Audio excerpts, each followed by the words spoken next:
What's up everyone, I'm Dan and thanks to Flynn's Arcade for the review code, I'll be looking at Flora and Fang Guardians of the Vampire Garden on the Nintendo Switch. Flora and Fang is a quirky, fast-paced action defense game that brings a delightful blend of retro aesthetics, charming character design and challenging arcade-style gameplay. Whether playing solo or diving into the chaos with a friend via local co-op, this 2D experience has a lot to offer for players who appreciate twitchy action, score-chasing mechanics and a sprinkle of strategic depth. At its core, Flora and Fang tells a simple but endearing story. Two vampire siblings, Flora and Fang, must protect their father, Dracula's beloved pumpkin garden, from a relentless swarm of invading insects. It's a light premise that doesn't try to be more than it needs to be, and it fits perfectly with the game's bite-sized stages and arcade spirit. There's no lengthy exposition or deep lore, just get in and start defending pumpkins from bugs with bug spray. The game knows what it is and it leads into it hard. The music is a definite highlight with a soundtrack full of retro chip tunes. Each track brings a nostalgic flair that matches the visuals beautifully. The tunes are catchy, energetic and help sell the tone of a quirky monster-themed garden defense game. They also shift nicely between levels and boss fights, keeping the energy up throughout. Gameplay is simple to pick up, though a bit of trial and error at first. The game doesn't hold your hand, offering no tutorial to speak of, but once you figure things out, jump with the B button, spray with Y, pick up crops with X, it starts to click.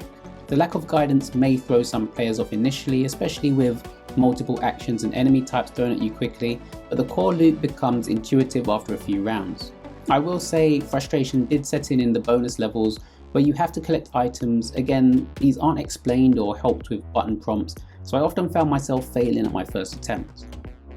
The heart of the game lies in its high score challenge. Every bug you eliminate earns you coins, and every time you survive a wave you gain points. But it comes with a twist: die and all your points are gone. It creates an exhilarating tension in every level, especially when you're pushing a long run. Coins themselves also serve a dual purpose.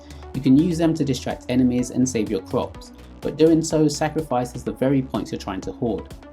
It's a constant push-pull between survival and greed, and it keeps every decision interesting.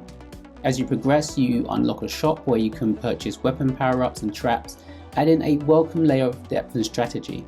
This light tower defense element helps break up the action and gives you a reason to keep grinding for coins.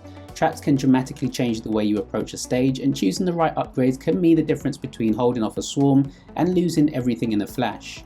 The game also boasts a variety of enemy types and locations, keeping things fresh as you progress through its single screen stages. Bugs come in all shapes and sizes, from speedy nuisances to armoured threats, and just when you think you've seen it all, the game throws in giant insect bosses that require sharp reflexes and coordination, especially in co-op mode. Speaking of co-op, this is where the game truly shines. Playing with a friend brings a chaotic joy that elevates the experience. Communication becomes vital, especially when coordinating who's collecting crops, who's placing traps, and who's dealing with the incoming swarm. It's fast, frantic, and fun in the best way. If there's a downside, it's that the game's difficulty might be a bit much for casual players, especially early on. Without tutorials and with high penalties for failure, Flora and Fang doesn't hold your hand, especially if you're new to games or just a casual player. But for those who love a good challenge or enjoy the thrill of chasing high scores, this is a gem worth sinking your teeth into. Flora and Fang is a charming, challenging arcade romp with satisfying mechanics, great music, and a fun co-op twist. It doesn't try to be too complex, but what it does well, especially if you're a fan of retro-style score chasers. Flora and Fang Guardians of the Vampire Garden is out on the 9th of July on the Nintendo eShop, priced at $6.99 in the UK and the US. Big thanks once again to Flynn's Arcade for the review code. Thanks to you all for watching, hope you enjoyed the review, and until next time.